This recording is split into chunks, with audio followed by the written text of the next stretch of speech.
and gentlemen, if you're just watching this stream and you don't want to hear me jibber jab with the fans and tell you all the things that are coming up, all the free stuff we've got coming out audio-wise in the near future, just go ahead, fast forward to 0, and you can skip all of that bunk and just get down to the business of the good candy, part 1.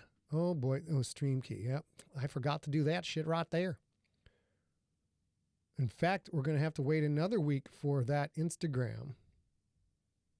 Telegram says it's streaming, but I got to. Hello, Cobalt. John Bivens. What's up?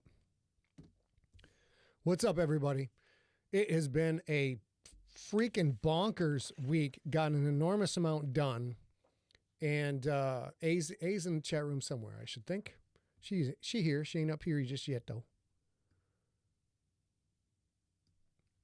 Once again, ladies and gentlemen, if you're just tuning in and you don't want to hear all this jibber jab and watch all these lovely, beautiful, fantastic people chit chat with me, fast forward to 0, and you are all good. Nelson McClintock, how are you, sir? Man, my new setup is sick. I posted a picture of it on Threads. I'm going to have to share that everywhere.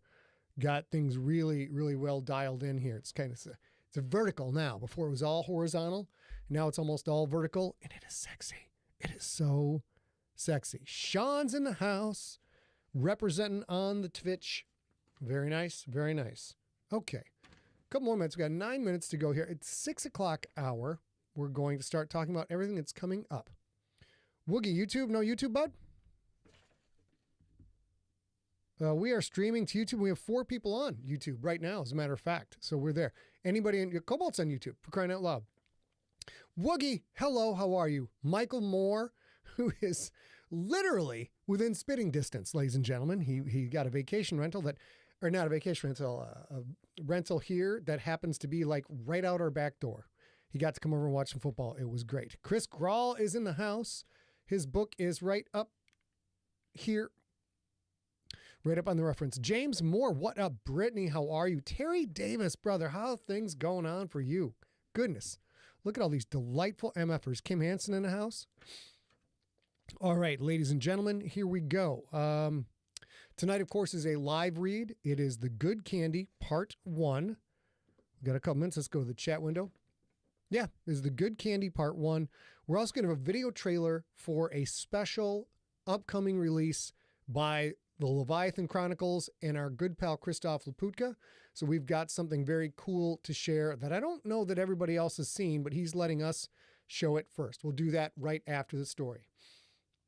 Also, after The Good Candy, we are going to do a live recording of Deep Cuts. No guest this time, because our bonus content for the feed is all the stuff ARealGirl and I will be releasing in 2025. And it is a lot of stuff, ladies and gents. It is an enormous, enormous amount of stuff. All right, people starting to flood in here now. Of course, story time. If you got to get yourself a beverage or whatever, it's right there, 7:15. Let's go ahead and we'll talk about what is going on in the feed. Let's go to main. Boop. Hello. Of course, go through the usual. info@emptyset.com is where you email us if you have information for us, things you want to know, etc., etc. You can text SIG-TEXT to 855-955-5095. Send out a quick text every time we go live and a lot of other stuff. We got some new product coming in the store, new news. That stuff's going to get texted. Very cool. Very cool. And then, of course, scottssigler.com newsletter. That you just like to get the newsletter. That is the best way to keep in touch. I recommend doing the text and the newsletter because we have that much crap coming out and you're not going to want to miss it. And then, of course, Discord. If you are a Discord user, join us over there. Steve the Iceberg Rickyberg runs that. And I'm going to be getting more active on there. I swear to God. I swear to God. And of course, the place I am the most active right now is at threads.net. Go ahead and go there. And if you are a TikTok user, by all means, follow me on TikTok. We're trying to get to 1,000 followers there so I can do live streaming. Well, so eventually we're going to live stream these stories on TikTok and Instagram and kind of see how that goes. Let's see. What's coming up from me? Sunday, October 20th, Victim with a capital V Part 3, The Conclusion, went live in the feed. Tuesday, October 22nd, Deep Cuts 21 went live in the feed. Our guest was Lisa Kastner, author of Family Pack and publisher of Running Wild Press and Rise Press.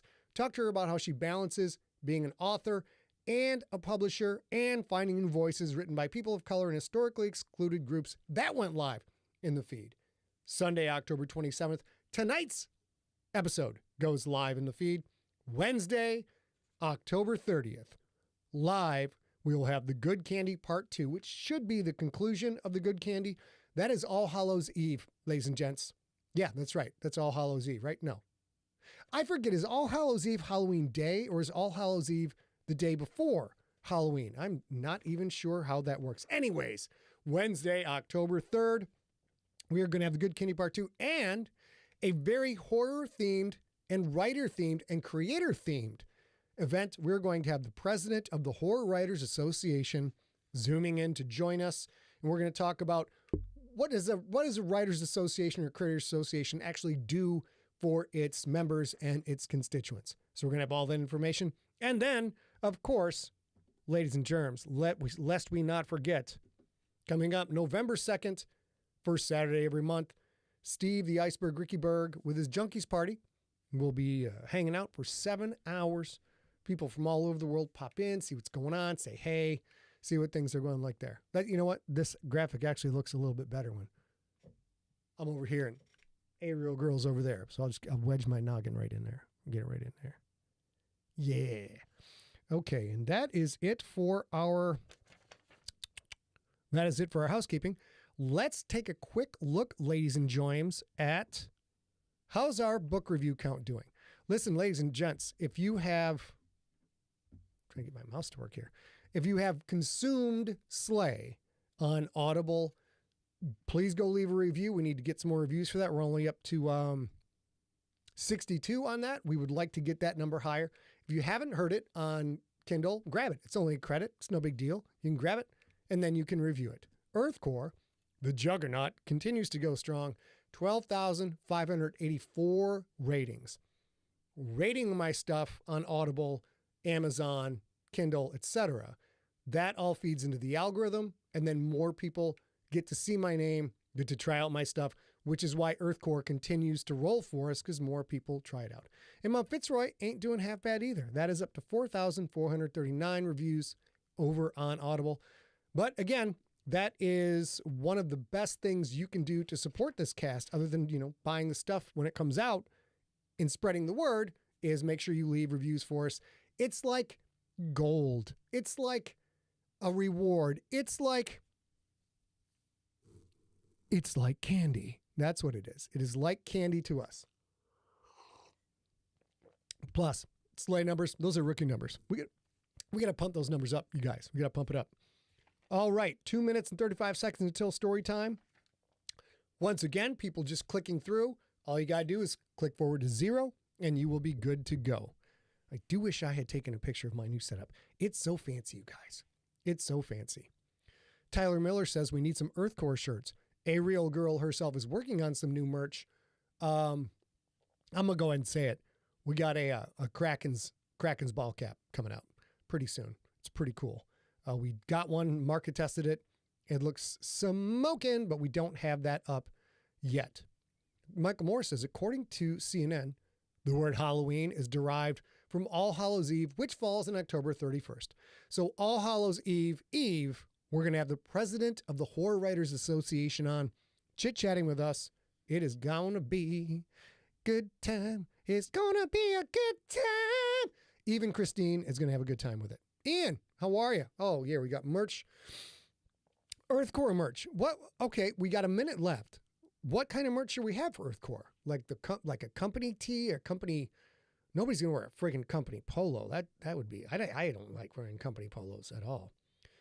Daryl would love an Earthcore shirt. All right, write that down. We're going to start working on that, figuring out what we do. Maybe we can coordinate with our in-house designer, Scott Pond, and figure out some cool ass shit. See, Tyler does want the button up. The Kraken's hat's really effing cool. I'm quite tickled with it. But seeing as this is NFL season, pretty much the only thing that goes on this noggin is a Lions hat. How are we doing out there? We lost somebody on Twitch. That's all right. Hopefully the feed's going good. People are coming in on Facebook, coming in on YouTube, And of course, we have no one on LinkedIn because this isn't the kind of show that you watch on LinkedIn. But we stream it anyways because maybe they watch it after the fact. Michael Moore says maybe an Earthcore coffee cup. Not a bad idea. Speaking of coffee cups, ladies and gentlemen, let me get a quick plug in here. I am drinking my tea out of the PUV James Keeling mug. Awesome. It's sick. It makes things taste even more delicious. A little bit like death, but that's the way it goes. ScottSigler.com/store. All right, let's get rid of this and let's get rid of that. And let's get ready for story time.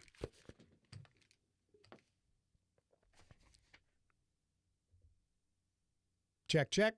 Getting signal. Very good.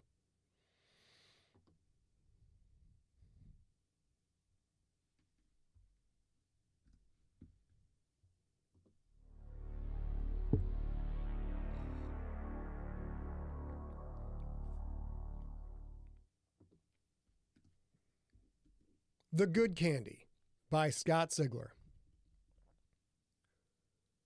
Some places are harder to get to than others. Some places got clear land, straight roads, beautiful vistas to please the eye and tickle the soul. Some places got bustling downtowns, vibrant communities, and a generally positive way of life.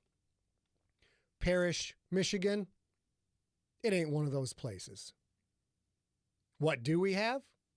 Swamp, mostly. Bogs. Lots of mosquitoes in the summer, lots of snow in the winter. Lots of rotting leaves between each.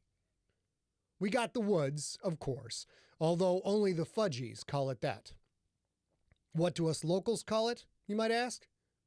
We call it the Bordeaux. Yes, it does sound like a fancy French wine, but there's nothing fancy about it. Does have some French in it, though, although most of them are long dead and buried. Some of them are buried anyway, depending on the freeze-thaw cycle. Every spring, some of their old bones turn up in the swampland I was just telling you about. So why do we call it the Bordeaux?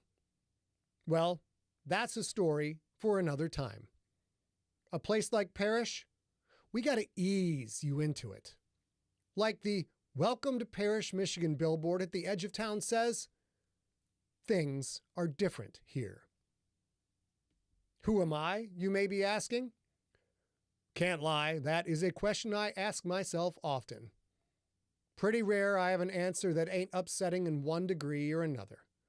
So for now, you can call me Townie Ted.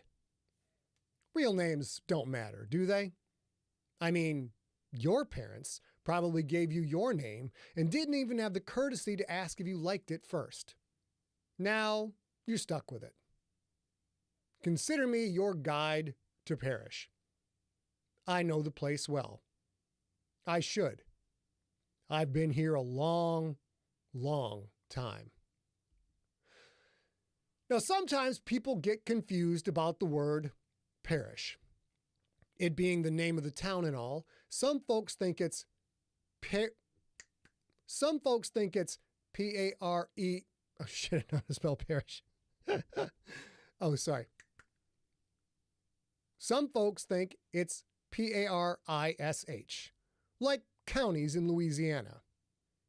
Sometimes people come through and ask that, even though we got the town name right on the fucking sign, and I say, does this look like New Orleans to you? Since you haven't seen Parrish, and not many people have, I'll go ahead and tell you the only thing we got in common with Louisiana is swampland. Although theirs are wetter and a bit warmer along the lines of 30 degrees Fahrenheit on average year-round. So there you go. Parrish, spelled P-E-R-I-S-H. The American Heritage Dictionary defines perish as a verb, meaning to die, especially in a violent or untimely manner. Kind of fitting for this place, to be honest. The other definition the old dictionary gives us is to pass from existence, to disappear gradually. That 2 is kind of fitting. But you'll figure that out soon enough, I bet. Now, I told you I had stories for another time. So what about a story for this time? Let me tell you about Joey Lalonde and Gary Blaskowski, a pair of 6th graders way back in the 80s. The paper mill had only been closed a year or so, and downtown Parrish hadn't got quite as bad as it is now. Brighter times then. Brighter times. There's one house in Parrish kids are afraid to go to. Well, all right, there's several houses and a few sheds and a couple of barns and at least one outhouse that kids are afraid of. But one house in particular stands out. Reverend Brandau's place. It's Halloween. Let's go trick-or-treating.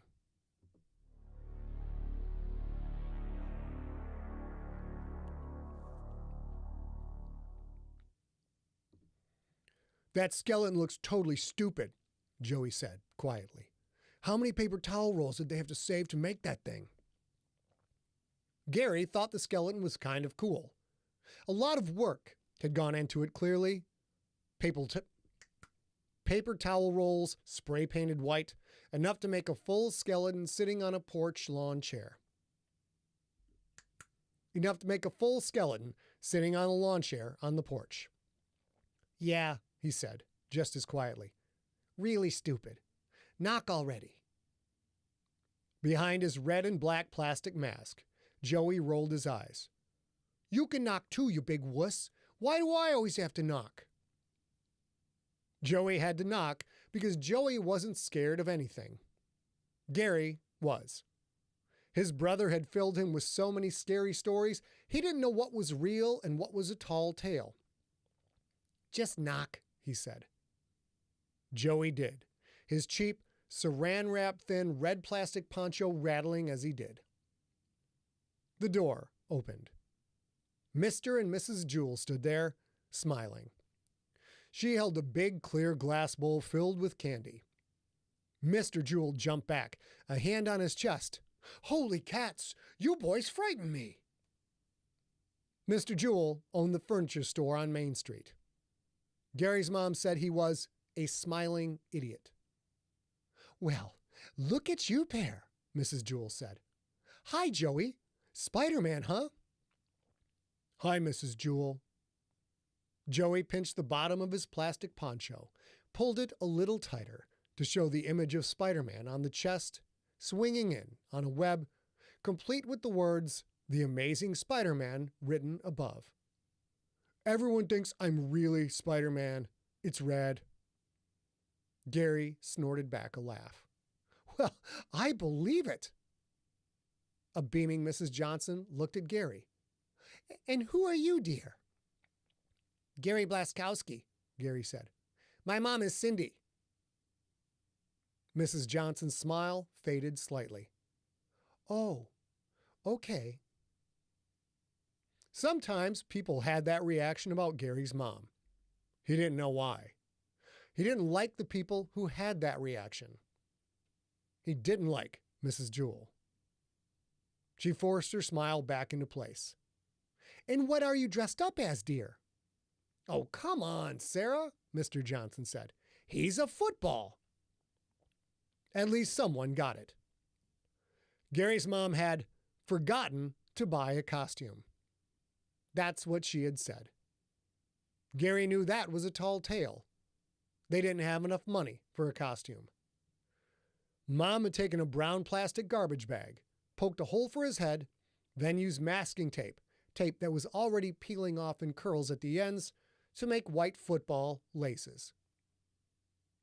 Mrs. Johnson held out the bowl. Just take one, boys. Gary held back his groan of disappointment, knew Joey was doing the same. Everyone was so damn stingy with the candy.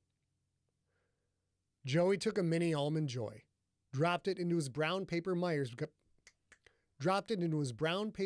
bag. Gary took a mini Hershey bar with almonds. Almond, probably. It was so small it likely held only one. He dropped it into his plastic pumpkin with the black handle. It had been his brother Carl's. Carl was too old for trick-or-treating. He was out with his friends. The mini Hershey didn't change the weight of the plastic pumpkin at all. "Thank you, Mrs. Johnson," Gary said. "Yeah, thanks," Joey said. They headed down the porch steps and up the sidewalk. "Like anyone could believe I'm Spider-Man," Joey said. "This costume is so dumb. Like the real Spider-Man runs around with the words Spider-Man on him and a picture of him swinging on a web. Come on, so dumb." Gary had to admit he was right. Joey's mom had gotten it from Kmart over in Sheboygan. Didn't the people who make costumes actually read comics? They walked along a cracked sidewalk that cut a dark gray line between the lighter gray of snow reflecting the moonlight. Their galoshes crackled on recently spread salt. No one wanted a kid to slip and fall. Trick-or-treating had been canceled, totally canceled, the last 2 years on account of what happened to Christy King. She had been in Gary and Joey's 3rd grade class. She was in heaven now. That's what Gary's mom said. "All of this is pretty cool, though," Joey said. "I can't believe we're out on our own, at night." Joey was right about that, too. Halloween, and they were walking down the street alone, with no parents or older brothers around. Well, not alone. There were a lot of kids out in costumes, and 2 of the town's 3 police cars parked in the street. Officer Stempke and Officer Thompson, in uniform, watching, waving to the parents of smaller kids who weren't allowed out on their own. Not like Gary and Joey, who were 5th graders.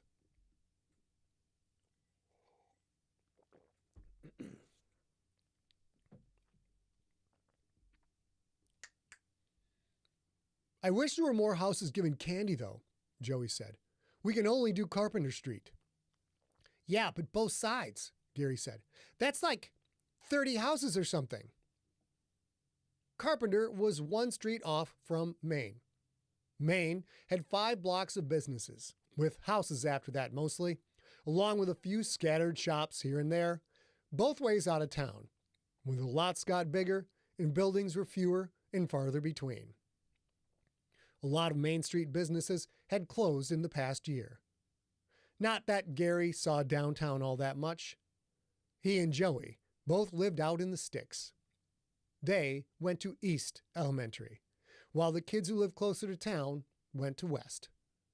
In 2 years, though, they'd all be at Parish Junior High together. That would be rad. They turned up the next walkway. A couple of pine trees, heavy with snow, flanked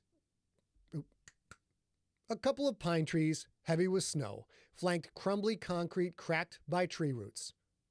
The house was big and old. Way back when, according to Miss Carpenter, their teacher, places like this one had been boarding houses. Like apartments, kind of.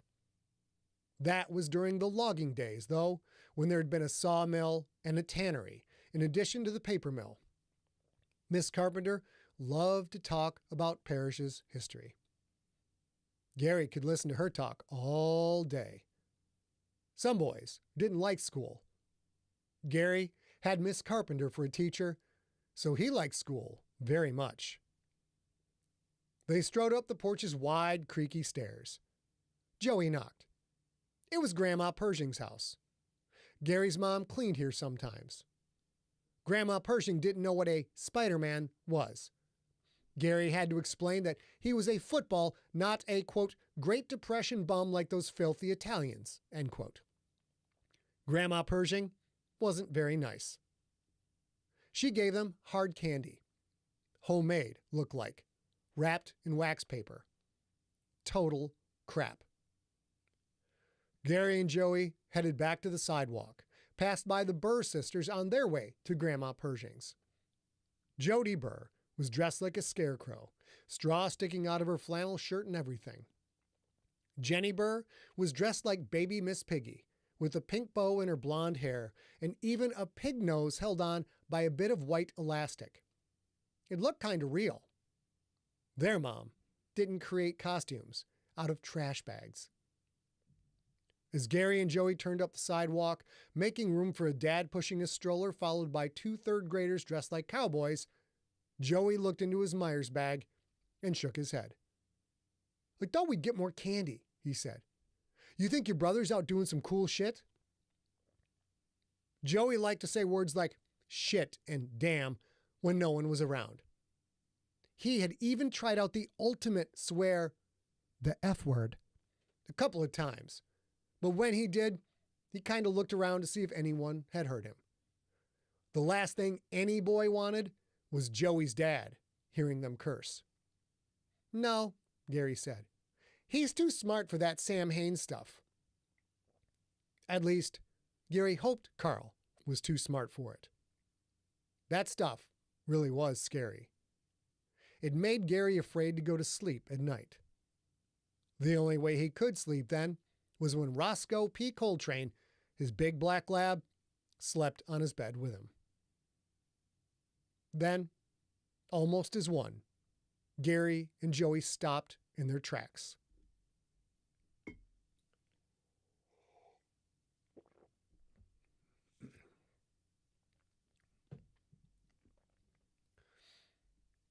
The next house.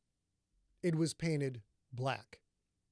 Black doors, black window frames, black shutters. All of it peeling and cracked, showing little spots of lighter brown beneath. The yellow light coming from within didn't look steady, but rather it flickered.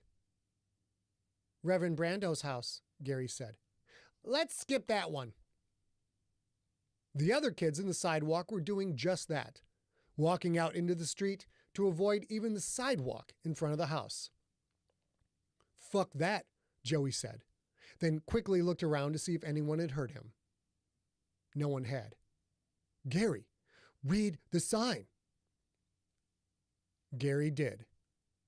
On Reverend Brandau's black front door, on brown paper hand-painted with red letters, were the words, "The Good Candy, full size." Below that, a crude drawing of a Hershey's bar. "No way," Gary said. "People say he knows magic and stuff. People say he's a witch." "That's what Carl said anyway."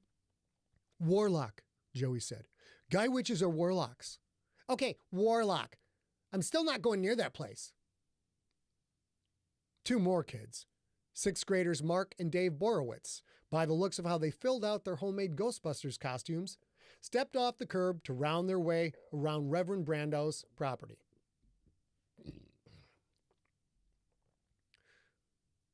"Even the Borowitz twins won't go up there," Gary said. "And nobody loves chocolate more than them. See, I'm not the only one." Joey grinned. "You're going to compare your bravery to those Do that again.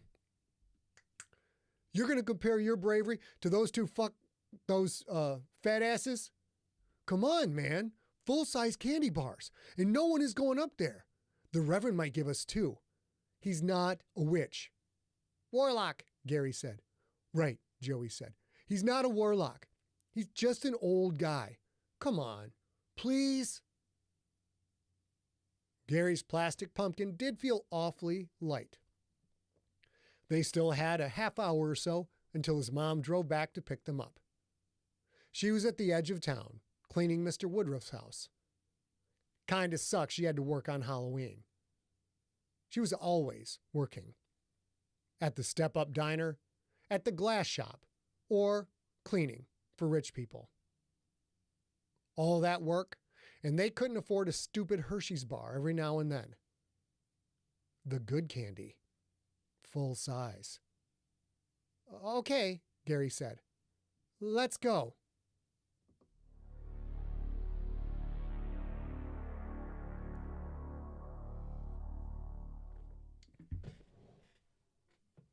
Got to get some more tea. Give me a second.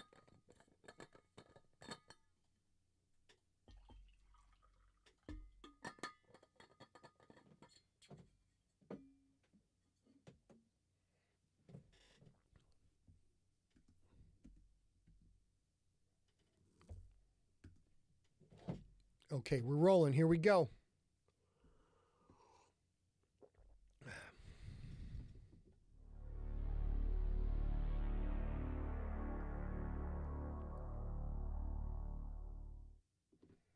Oh, man, Gary said.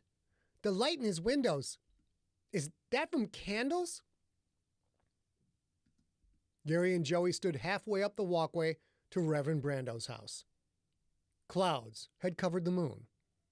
Some light came from the street lamps behind them, but one was out, and one just down the road was stuttering. The windows in the black house seemed to vibrate, the flickering yellow light within them making them seem alive. Alive and twitchy. Probably his TV, Joey said. Like in Poltergeist. Joey's dad had a Laserdisc player. He had Poltergeist and had let Gary and Joey watch it one sleepover night on the express promise that Gary would not tell his mother he had seen it. That little girl with the static-filled TV and that clown puppet under the bed. Yeah, Gary said. Yeah, that makes me feel so much better. The Black House had been a boarding house, for sure. Had to be, as big as it was. How many rooms did it have? It was 2 stories. Maybe an attic under that peeling tar paper. The place was easily 4 times the size of Gary's house, and even as ratty as it was in way better shape. Don't be a pussy, Joey said. Maybe you can't afford electricity. You don't know. Come on. Joey continued up the walkway. No salt here. An inch of snow covered it. Brick, not concrete, Gary saw in the footprints. Only Joey's footprints. No one else had been stupid enough. Not even the grown-ups, which was weird. Gary followed, stepping in Joey's footprints. At the base of the wide concrete steps leading up to the sagging dark porch, which was also painted black, even the pillars supporting the roof, Joey stopped. Gary stopped next to him. The good candy, Joey said, his voice shaking. Reverend Brando wasn't a reverend anymore. People just called him that on account that he had been once, back before Joey and Gary had been born. At Day of Ascension Church, way out on Cooperbeck Road. Reverend Yeck was Reverend there now. Gary had had him for Sunday school. Full size, Gary said, his voice shaking even more. Joey took in a big breath. When he let it out, it made a billowing cloud, lit up by what little moonlight poked through the clouds. I want chocolate, he said. Gary nodded. Me too. He was still scared. But what if Joey was right? What if they got 2 big candy bars? Gary would eat his on Saturday morning while watching Super Friends and the Mighty Orbots. If he could stretch it out long enough, he'd have some while watching the Smurfs. Without another word, Gary and Joey stepped onto the first step. When they did, porch lights flicked on, blazingly, blindingly bright. So bright, both boys raised hands to their eyes. Oh, Joey said, I guess he can't afford electricity. The black door opened. Opened slowly, of course, because this was like a horror movie Joey's dad would show.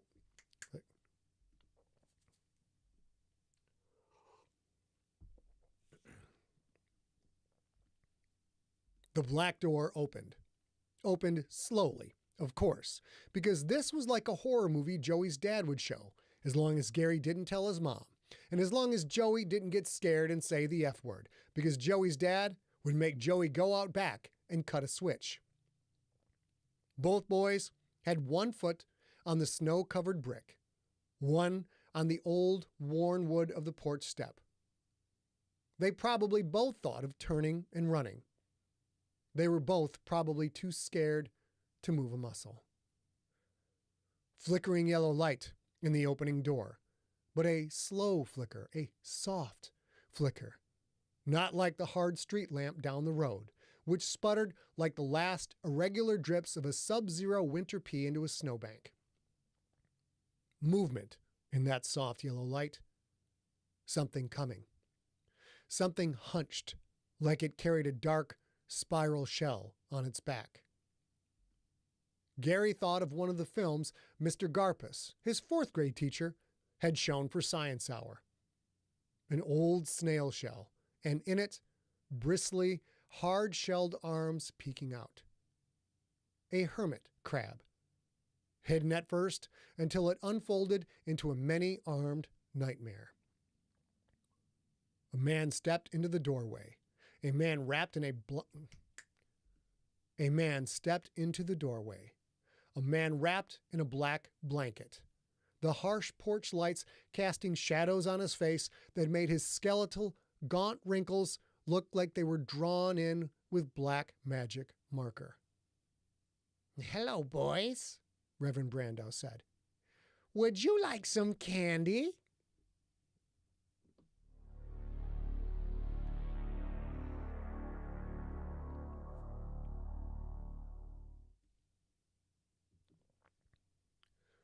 "Well, visitor, old Ted's a bit tired.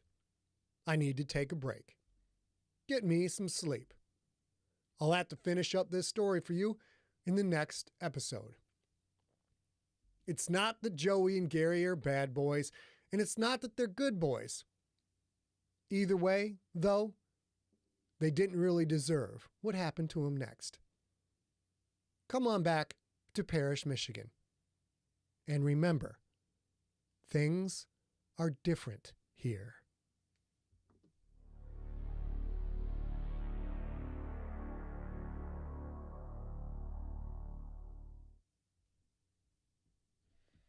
That's all she wrote. That's all he wrote. That's all they wrote. All right, guys. That is brand new stuff that you guys get because you came to the live stream. Of course, it'll be in the feed, but you won't get to watch all of this gloriousness. Read it to you, which I just did. Nelson nailed it. Crypt Keeper vibes. A and I were talking about that last night. I'm like, we're actually debating whether to have the narrator introduce the story. And I'm feeling that the narrator is definitely Crypt Keeper-ish. Like that's kind of I wouldn't say it's kind of the point, but that is the vibe. We talked about, Tales from the Crypt, how awesome that movie was. That was a series, right? Wasn't that a series? I believe it was. Come on up, babe, whenever you're ready. And no, David, it's a 2-episode short story. The part 2 is coming up, and Gary and Joey are not going to have a really good time of it. I'm not going to lie to you guys, but they might get some candy though. That could be a good thing. I got the gas. I always get the gas from the story. Virginia says, "So far, so great. Thank you very much." Espresso, woohoo! Great, great, great. Love it. Tyler Miller also loves the Crypt Keeper vibe. William Zapata, so good. Thank you, guys. I'm so glad you enjoyed it. I actually read the whole thing to A last night, which I don't normally do. Kind of let her discover it alongside you. And it was super fun because I've got the sliding door right here, and that opens up into the bedroom. And she just laid on the bed with the pups, listened to the whole thing, and it was great. Robert Brisson liked it, as always. Wonderful. Daryl Harris says candy, then cake. Thanks, Pumpkin. Hey, guys. Now, bear with us, guys, as we get dialed in here. It's going to take a minute. No Shwarmy. No extra Shwarmy for you. First of all, we're going to get this camera, then this camera. Get this dialed in. Look at the pretty lady. And let's get you, your headphones are ready, baby. Your microphone is hot. Hot, hot, hot. Everybody know. Hot, hot, hot. Oop. Okay, get you dialed into this camera first. And this is the same thing as yesterday. Turn your mic to. You asked me to remind you. Yep. I have no mic. Yeah, talk. You can't hear yourself? I can't. Maybe Oh, I sorry. can't hear anything. How about Now that? I can hear things. There you go. I missed one step. That's the one thing this little iPad thing won't do. It won't control the headphone mix as far as I can tell. So not a great thing, but it's still fantastic. Now we're going to go over here. Let's get this a little bigger so you can see yourself. See yourself. See yourself. Treat yourself. Treat yourself. Listen, I got closer. Linda. Listen, Linda. Linda. Linda. Listen. Linda, listen. I got closer. Everybody's saying, on the everybody's restream saying, chat. everybody's saying hi to you. Hi, you guys. Hi, you guys. It's so nice to see you. I miss you when you're not here because we stay in this house mostly all the time. Eric and Fisher in you're the house. Very rarely Yes, with us. Stephen, you are correct. The Siglers dress in black. We for Halloween. Yes. We do it for Halloween. Baby, Well, does that look okay to you? Yep, I looks think it fine. does. Steve knows we dress in black every single day of our lives. I'm going to do some quick adjustments to the camera on the fly as we do because that looks really weird. Thanks, You do babe. you. Cheers to all y'all. I'm treating myself to a scotch open tonight. this Yeah, one? baby, I'll open it for you. Yeah. The rule in the Sigler house is we don't pour our own drinks because both of us have a tendency to just top it off. And Just- I'm not even just going to lie top to it you off. guys. He is probably would rather me not say. But a few weeks ago, it was, I think, Saturday night, and he had finished Warpath, and he had had 3 scotches What? over like 12 hours. Yeah. Like he started early in the day, a little bit, a celebratory scotch, and then he was like, I would like another scotch. And I was like, this is not going to end well for you. And he was like, you know what? I'm going to roll the bones. I'm gonna roll the. How did that end up for you? Turns out the bones don't like to be rolled at all. Bones The don't like to be the any bones, bone doesn't like to be rolled. the bones really. known as that make up the skull were very not pleased with the overall results. Aperture priority. Okay, just bring up brightness a smidgen. That's okay. We gotta bring the contrast up a bit. Oh, there we go. In the middle of this. Now I look scary. I have a scary forehead. Don't you think? I Like no. my whole noggin. I look I like mean, a you Klingon. sort of have an 8 head, but it's not scary. An 8 head. You're so cool. That's what my brother says to me. No, I have a 5 head, not an 8 head. My brother says I have an 8 Gosh. head. Oh, yeah. Jude, don't be mean to my wife retroactively back to when you were children. Why don't you give me that so it doesn't open on the table? Okay, guys, now we're going to. This is a fun time. This is a party time for us. We are going to be talking about all the juicy stuff we have coming up, but we still got to do our intro and crap. We do. So- but first, you wanted to. Cheers. Cheers, darling. Cheers, friends. Cheers to all of you guys. This espresso is trying to get me in trouble. Look at it. Look at his Of comment in course. there. I mean, you know. 3 scotch is a great start. Angela's in the house. How you doing? Hey. Hey, Chris. Hey, Scott Pond. Hey. Oh, my goodness. Look at all the people here. Angela, Robert Bresson, Cobalt USA, always here. Michael Moore, nice to see Cobalt you. was here bright and early, bro. Bright and Yeah. early. Okay, so that is Solo, Mike, Oh, Scott Pond says it's a metric 12 head. Scott Pound, goddamn you. Nobody asked. Also, Nobody asked. Steve says an infinity head. Oh, come on, you guys. You guys are being mean to me. It does Oh, look I like. thought they were talking about me. I don't think they would say that about you ever. I mean, I do have a I don't very think- big forehead. We don't talk about such. That's not to be done. Oh, That is We not to don't be done. talk about ladies' foreheads, apparently, No. or their ages. You can talk about my Klingon forehead. I barely need makeup to play a Klingon. Hey, That's great. Jania, nice to see you. Okay, here we go. You ready, babe? I am. Okay. You ready for your cold read? Yeah, let me get to. I put a fancy new script on it. It's got a new whole thing going on. You ready? Mhm. Okay. Got to double check that we're recording here. That's weird. Why did that happen? Give me a check, babe. Check, check, babe. Check, check, babe. Yeah, okay, here we go. We're about try that again. We're about to be 1/4 of the way through the 21st century. 2025 is coming up. So what, is it 22nd? Babe, What? what's that noise you made? It Do I was have the century wrong? no, it was squeaky. Give us a second. I'm gonna go get dog beds. Hang tight. She made this face, and I'm like, of course, I'm not good with the math. And I heard, "Meow, meow." It turns out that was the dog, and I thought I had gotten the century wrong and would look very stupid amongst all of you. Lovely, lovely people. Yeah, it's espresso. Very demure. Very demure. Cobalt says text alerts is why he's on here each week. That is correct. All of you guys, if you've come in a little late, by all means, Send that text number. Text SIG text to 855-955-5095. Not only do you get text from us letting you know when cool new things are afoot, you get 10% off. You get 10% off coupon. You can use one time. One time you can use it. All right, here we go. Ready, Pumpkin? I am. All right, we're going to try this all over again. Here, just remember it. Well, Steve's got to remember. There's a dead start on this. Here we go. Ready? We're about to be 1/4 of the way through the 21st century.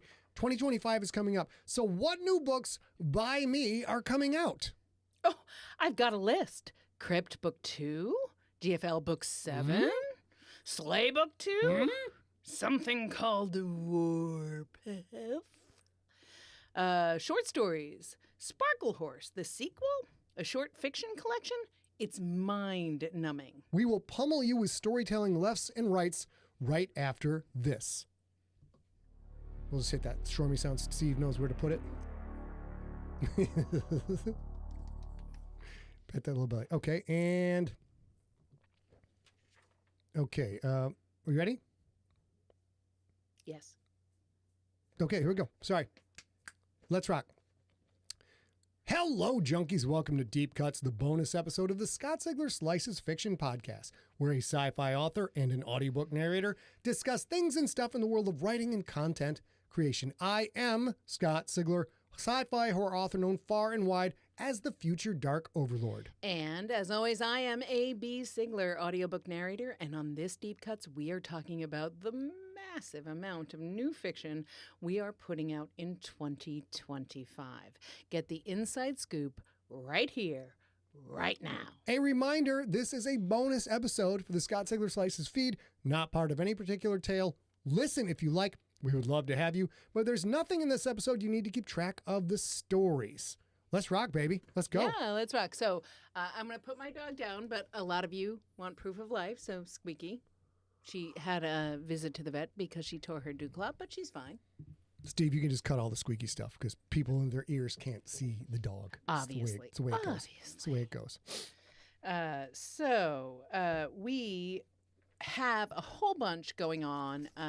If you guys are familiar with our business and our podcast, you know we like to try and do a whole bunch of things.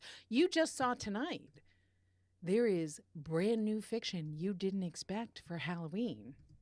And so we thought it was time for us to sit down and go through what we thought we would be doing with several of our ongoing properties, other options, things like that, and tell you guys about it tonight. So that's what we're about to do. Let's rock. Here we go. So it is right now, if you are listening to this after the fact, it is right now October 23rd, 2024. So we are just 3 weeks into the the fourth quarter of 2024. Okay. The fourth quarter of 2024. And for the rest of 2024, we have things that we've already been talking about with you guys. Scott has mentioned he just submitted the final draft of Warpath, which is a story we can't really tell you a ton about, but because it's under an NDA, but he submitted what we believe is the last comments that he will make on that. And so we expect that out sometime in 2025. And you guys will find this hard to believe, but it was touch and go whether there would be an audiobook for Warpath. And now, through a lot of pressure of mine and my the company contact who signed me to do this book, who's not the actual line editor of the publisher, and with effort on his part, we have convinced the publisher of the brilliant idea of putting out an audiobook for a Scott Sigler novel. So we found that out yesterday, and it was great. So it's great news because, you know, a book of mine without an audiobook is just, it's silly. It just doesn't make any sense. It's so this is where the silly. Fans live. It's right here. It is. It's right where the they fans love live. it. They're right there in the Sicily area. They don't area. live in Philly. They live in Silly if they're not going to put out They an live in audiobook. Silly. It's going to have a little sparkle. It's going to be just great. Great. But there we go. Next. There is a question in the chat room from William Zapata that says, I always forget to ask about Alien. I just listened to Phalanx for the third time. Any plans to revisit that universe? And I'll answer this. Oh, right. Right now, There is no plan because that was a work for hire. That said, Scott, have you heard from the people who hired you to make this? They have reached out right now they're talking to my agent to see that is Titan Books, who owns the license for the Aliens and Predator franchises. They have reached out to the agent. The agent, Bird Level, is seeing if he can work something out with the publisher. And if the numbers are right, I would be thrilled to death to do another Aliens book. But, that's my throat. Sorry about that. It was my throat, actually. No, I love that you take it. I love that you took it. I love that you took it. It's the same rules for tarting. For tarting. It's the same rules for farting. The wife never farts in public. The husband is the one who farts in public. I am the one who farts. So we will do the best we can for another Aliens book. But my hopes are not high because we have done 2 projects now at a drastically lower rate than what we would make if we put books out ourselves. And that's not good for business. We got to put kibble in the food bowl and the puppy bowls, man. Yeah, and it was absolutely worth it to put out Aliens Phalanx, gave you guys Alien Phalanx, and gave Scott a canon story in the Aliens universe, which is his favorite franchise of all time, his favorite movie fiction of all time. So that was worth it. But yeah, it's a little bit hard to go forward without being able to put kibble in the puppy bowls, as he says. Correct. What else we got, babe? So we have Warpath Sent and Done, hopefully out in 2025. We have in 2024 the finish of Slay Book 2, and the finish of Slay Book 2 is editing it, putting it into production, getting an ebook out, which probably means re-recording some, if not most of that you guys heard on this podcast. That's a bit of a pain in the ass. Our goal with all of this is, sorry about my throat, is to get our sound dialed in, and remember, Steve's not here, so this isn't Steve's fault or problem. It's my problem. I'm the sound engineer here. You mean physically here? Yeah, like these microphones. right here. Yeah. My goal is to have the sound dialed in, so when I read you guys a story on Wednesday night, that goes into the podcast feed, and then we collect all of those stories, put them in a collection or in a novel, put that out in Audible.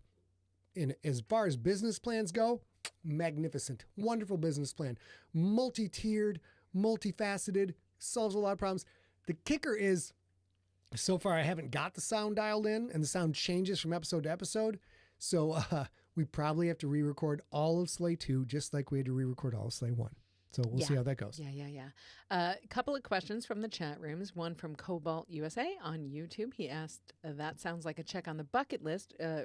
The aliens? Regarding Aliens Oh my Phalanx, God. and it was absolutely, and that is why it was worth doing. It was a nerd jizz fest, is what it was. It's like, that's a little. It's a family show. It's a family show. It's a family show.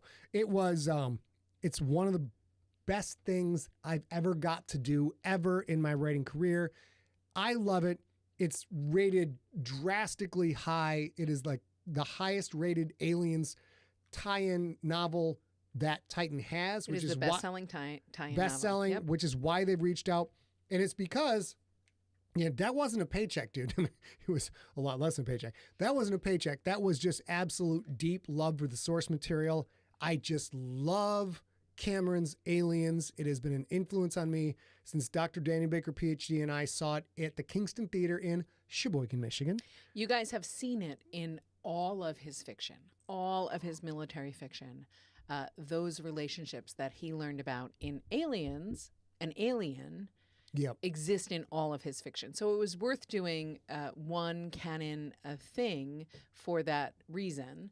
And now I think it's, at this point, we already have that moment. And now what we need is a paycheck.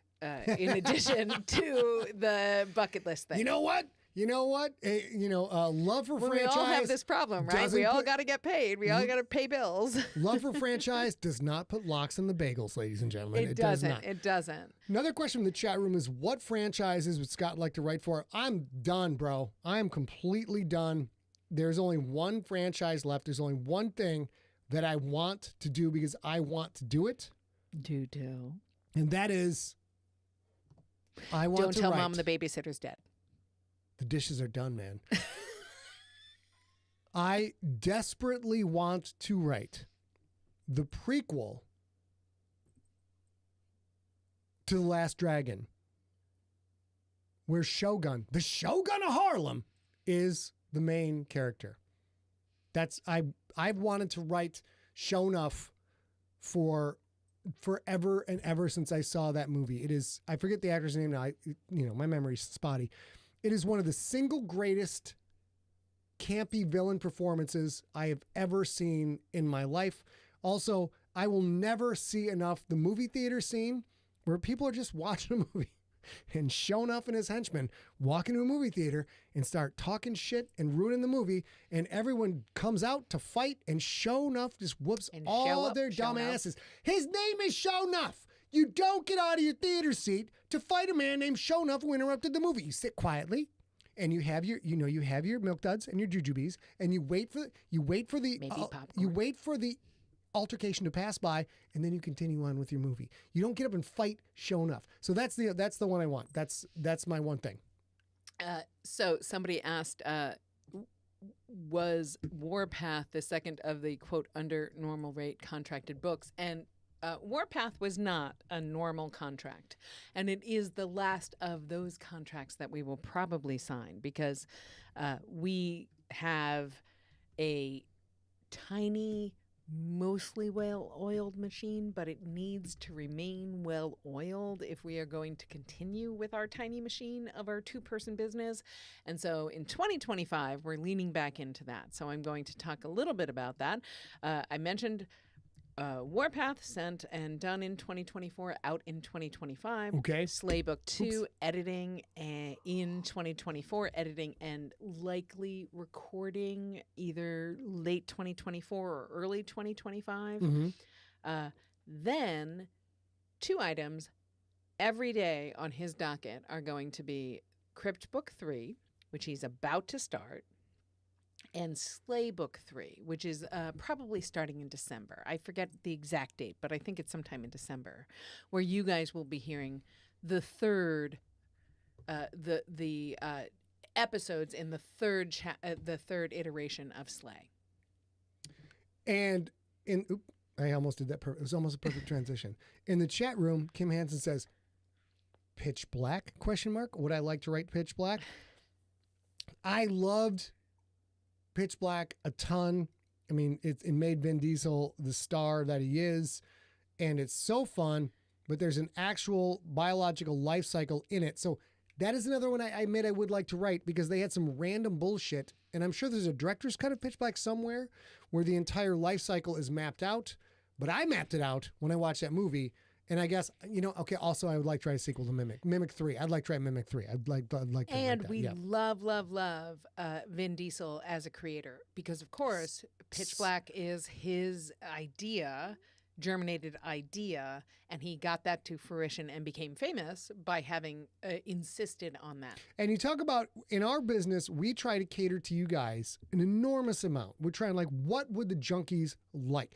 What the people have been listening for 2, 3, 4, 5, 15, 20 years.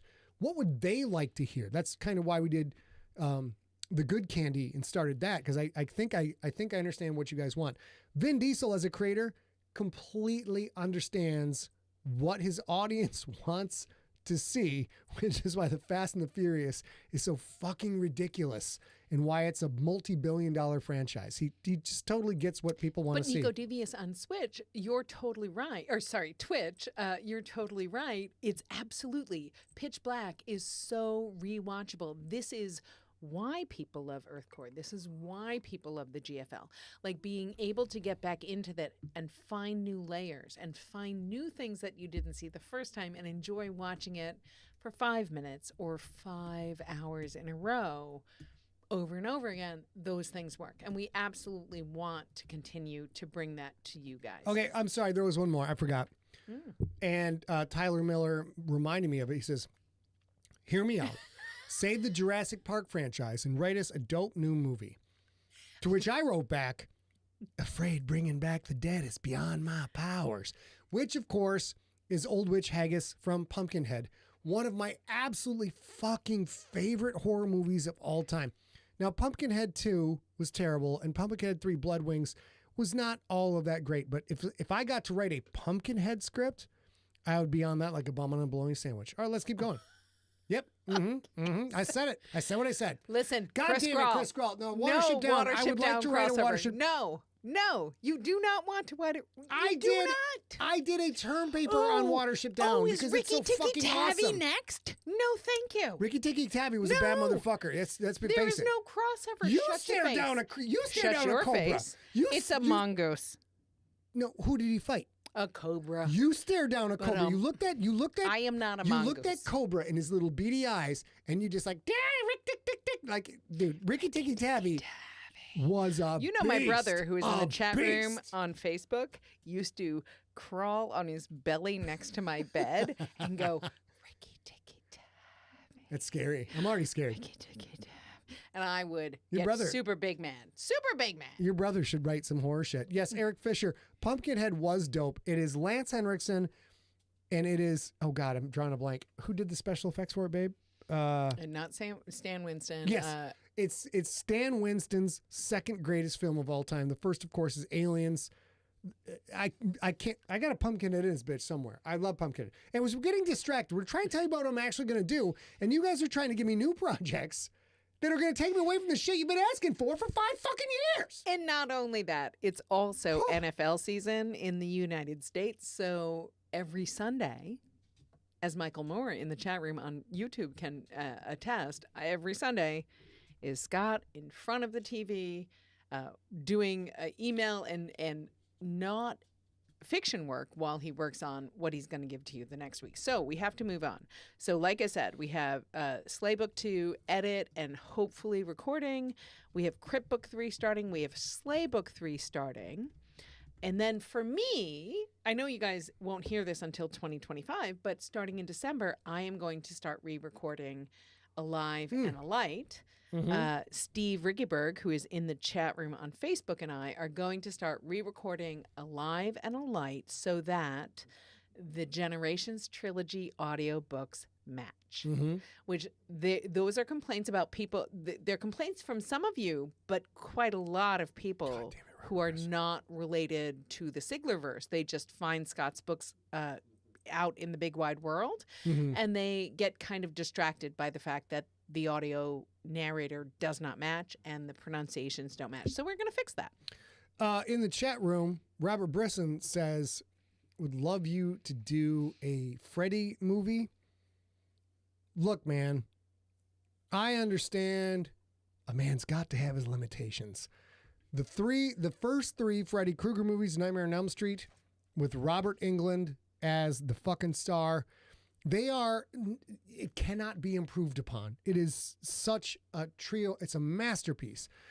Chucky is another one. Actually, I might have a chance to meet the guy who wrote and directed Chucky. We're working on that. These 80s horror movies, these things cannot be improved upon. And also the sequels have just been such crappy stuff. So, it's not going to happen. All right, let's get back to it, baby. We have to take a short break. We'll be right back.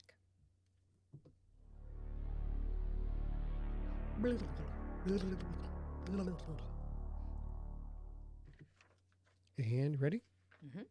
Go.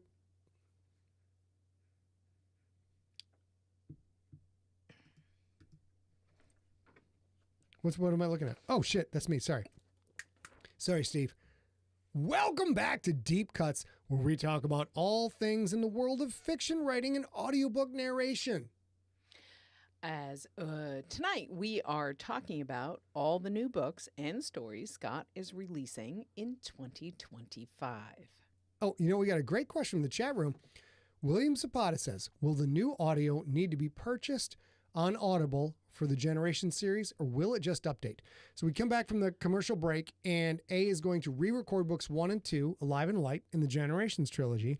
All you will have to do is refresh. Yeah, absolutely. It's a great, great question. If you have purchased these on Audible, all you'll have to do is re-download. You may need to restore your purchase or something like that, like delete it from your wherever you store it, your phone or computer or whatever, and then re-download. But once you re-download, you don't have to repurchase it twice. And if Audible makes you do that, you send me that screenshot and we will fix it. You know what? If they do that shit, you call us, info@emptyset.com. We'll take care of it. We'll go and we'll talk to them a little bit. We'll have a conversation, a polite conversation amongst business equals. Yeah. And we'll take care of it for you. Kim, you have a great night. I hope everything goes well for you tonight at your job that you have to leave for. And like Scott said, I believe that it will just re-download if you force a download again. You must delete it and then re-download it. If not, you email us. We'll fix it. We'll take care of it for you.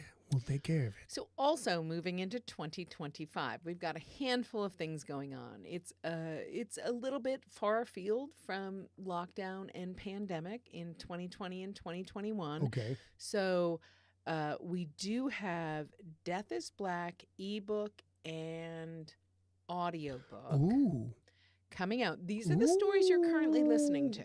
Are you going to drop this gem on them about the bloated road? You can do it. I think you should do it. Gems are yours. Gems are yours. You're my uncut. Let's go to the pretty cam. What do I call it? Because I'm actually featured when I'm not outshined by all of this, all the goddamn. I'm still pretty though. All the goddamn time. How do I look good when I'm on? Okay, so we are working, and by we I mean A is working diligently on.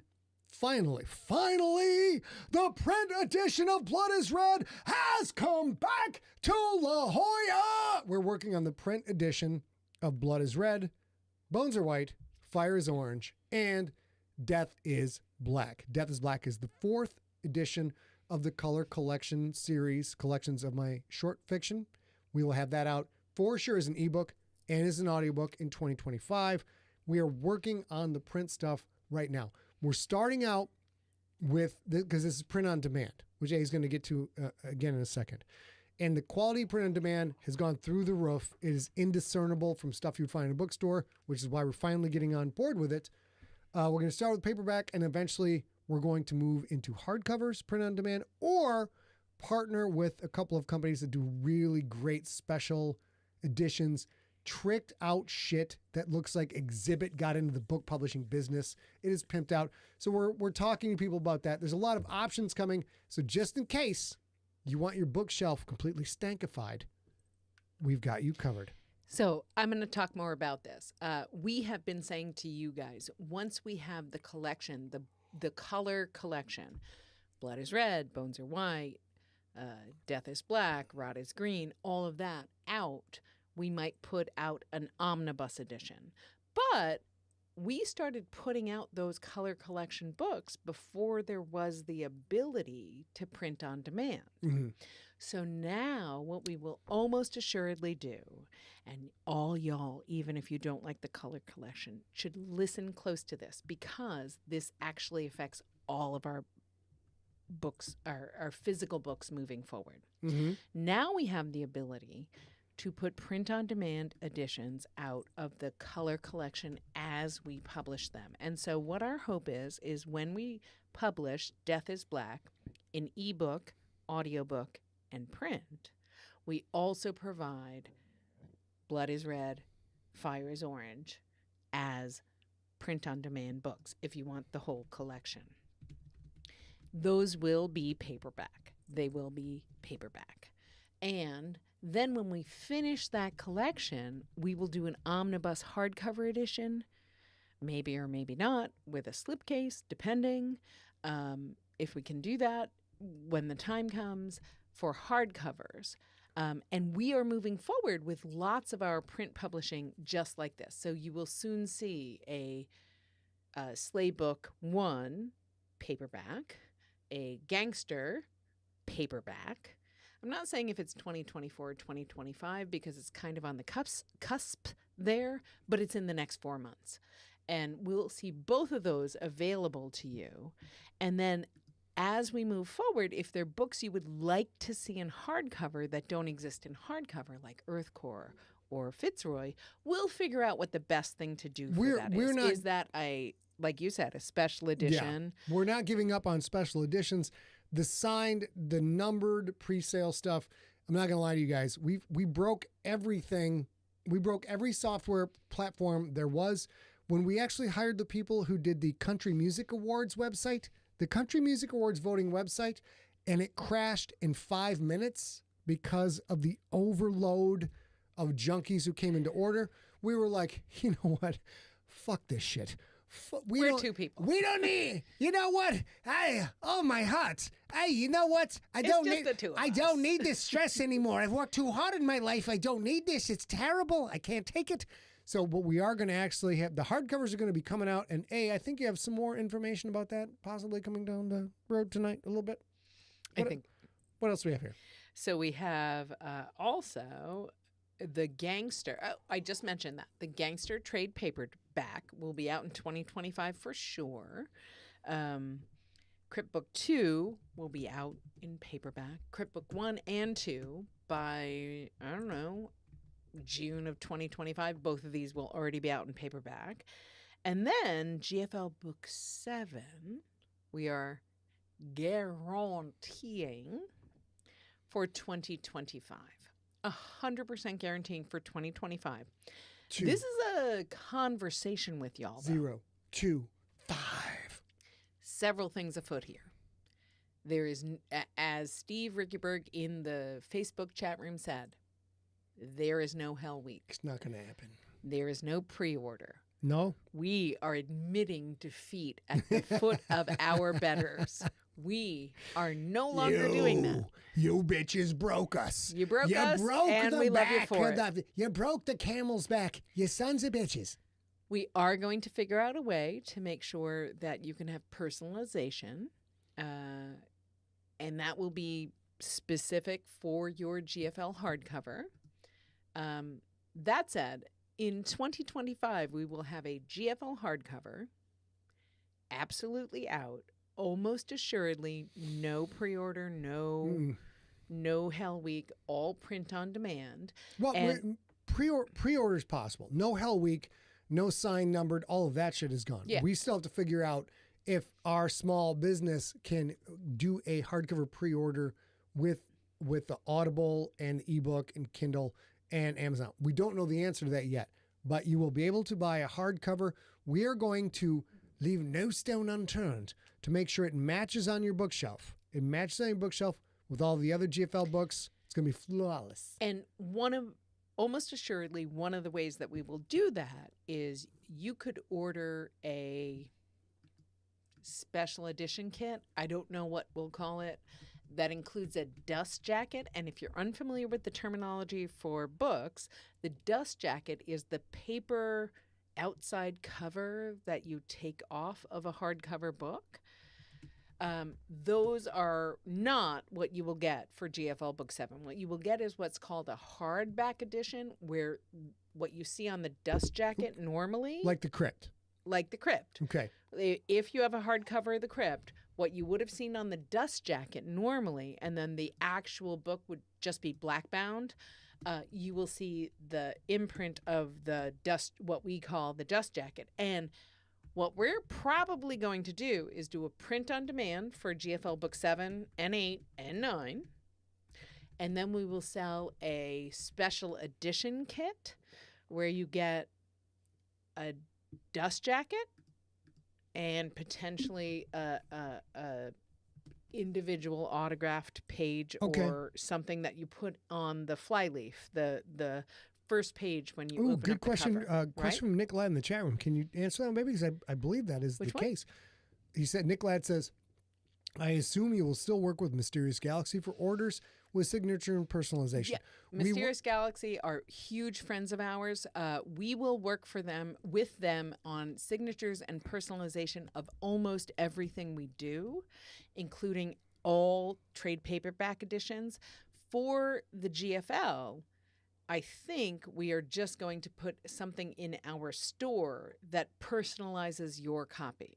So you can order a special edition personalization Like a that book plate. includes Ooh, a kit. Yeah, it's a kit. It does. I think. Now, listen. That's in my May excited, of next That's year. my excited shoulder shrug. Yeah. In second quarter of next year, if it's a different plan because there's something better for you guys, don't come at me. Yeah. But right now, what I think is the best option is to do a print on demand. You can still do that for Mysterious Galaxy.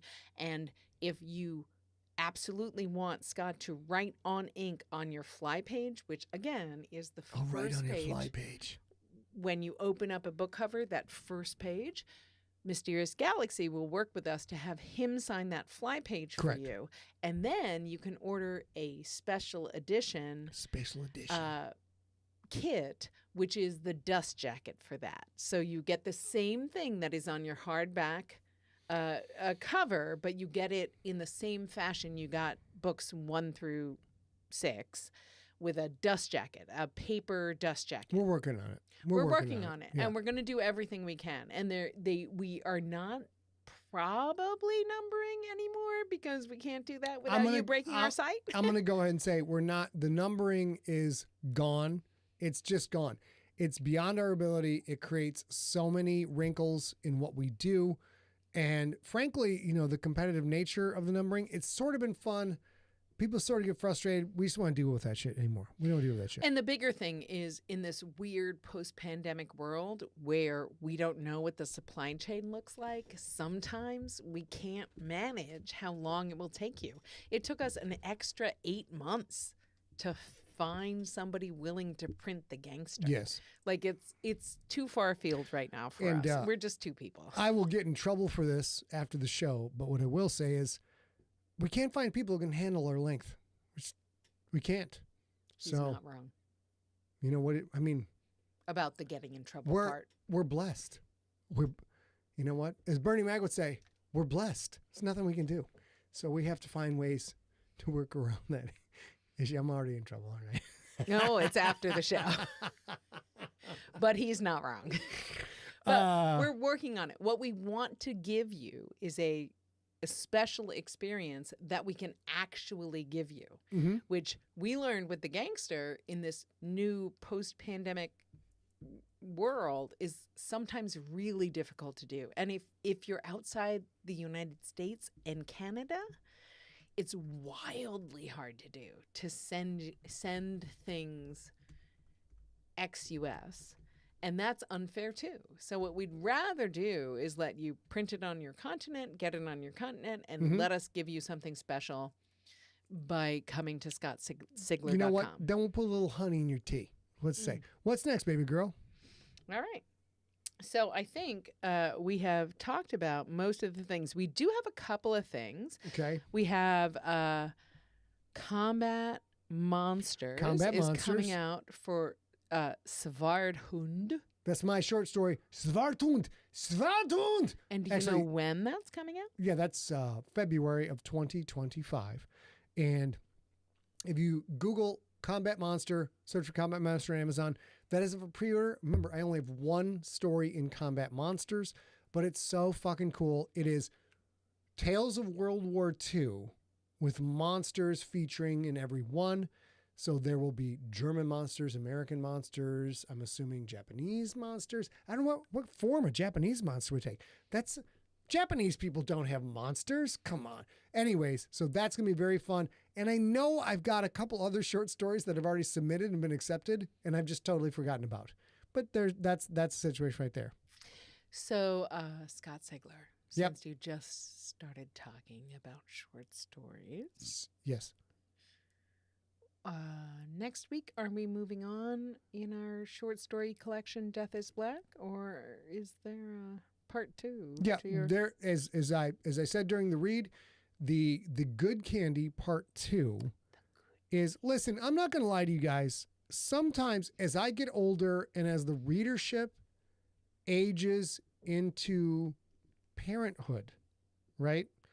As the readership starts to have kids who are 3, 6, 7, 8, 9, moving into the double digit years, I started to get a little bit of pushback. Like, listen, bro, I've been following you forever, but I can't handle this violence against children. And I'm like, bitch, you know who I am. You know who the fuck I am. There's a reason you listen to me. Is because I kill everybody. So what I'm saying is the good candy part 2 is not for those who will wave their fan at any violence that might involve the children's. That's all I'm saying.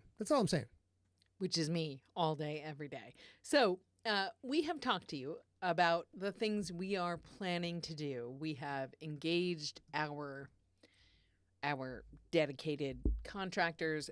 I have talked to Steve about our Alive Alight release, all that jazz. We've talked to our whole team, and that's our plan for 2025. There may be a few tiny surprises, since today was a surprise with a holiday drop of a weird story. So just keep paying attention. Keep coming back here every Wednesday night, or listen when you can. May I, if I may, darling, if you guys like the holiday-themed Parish, Michigan story, you're going to want to comment on that on Apple Podcasts. You're going to comment on Spotify if you can comment. You're going to want to do all of that stuff because, dude, listen, all I can say is Arbor Day is coming up. Oh! Of course you're going to get a Christmas one. I'm going to give that to you right now. Santa No Pants is not the... He can't stop talking There about is Santa one No Pants. Santa lap you don't want to sit on, and that is the lap of Santa No Pants, ladies and gentlemen. And it's not pretty. But Arbor Day. I'm desperate to do a horror story about Arbor Day. That is it for this episode of Deep Cuts. In the next episode, we will talk to the president of the Horror Writers Association. What does a professional association like the Horror Writers Association do for its members, do for its readers? If you're a writer or a creator, you will want to listen in while we talk to Mr. John Lawson. Yes. And those of you listening after the fact, we do these live streams every Wednesday at scottsigler.com. Oh, sorry, that's wrong. Steve, we do these live streams every Wednesday at facebook.com/Scott Sigler, at youtube.com/Scott Sigler, at twitch.tv/Scott Sigler. And when you join us, you get the opportunity to ask questions of awesome people like Mr. Lawson, the president of the HWA. Ladies and gentlemen, thank you for joining us. Goodbye. Do you have to say goodbye? Goodbye. Steve, I'm not sorry you have to edit that shit, Steve. You're right. You want me us well. to do it together one more time? Yes. Ready? 3, 2, 1. Ladies and gentlemen, goodbye. Goodbye. Goodbye. You all smell an awful lot like flowers. Now listen, we have one other Linda, listen. We have one other thing that's important to note, which is I do think we may be going to more cons in 2025, but we talked about it a little bit and we weren't sure quite yet. So I will say for you guys who listen live and know that, we are almost assuredly going to the Horror Writers Convention, Horror Writers Association Convention in Stamford next September. We're going to StokerCon in Stamford for sure. StokerCon, thank you. We are actively considering DragonCon, we gotta do Comic-Con, it. all these things. We haven't yet decided, so we didn't want to put that in the cast that will go out on Sunday, but we want to let you guys know because we get a lot of questions. I get an email at least 2 a week when's the next Sigler Fest, and right now there's no plans ever to have another Sigler Fest, so we have to commune at a convention. So we're looking into those for 2025. Right now, the only one we're really committed to is StokerCon. Yeah. And we are actively looking at DragonCon in Atlanta in September in 2025. August, September in 2025. So you guys are all effing fantastic. Thank you for joining us. I really hope you liked The Good Candy Part 1. If you did, remember me well when you hear The Good Candy Part 2 and you're like, I don't want to associate with him anymore. it's not, I don't want to associate with him anymore. But that is it for us, ladies and gentlemen. Anything else, babe? Nope. Okay, love it. Many smooches. Bye. Love you Goodbye. guys. Goodbye.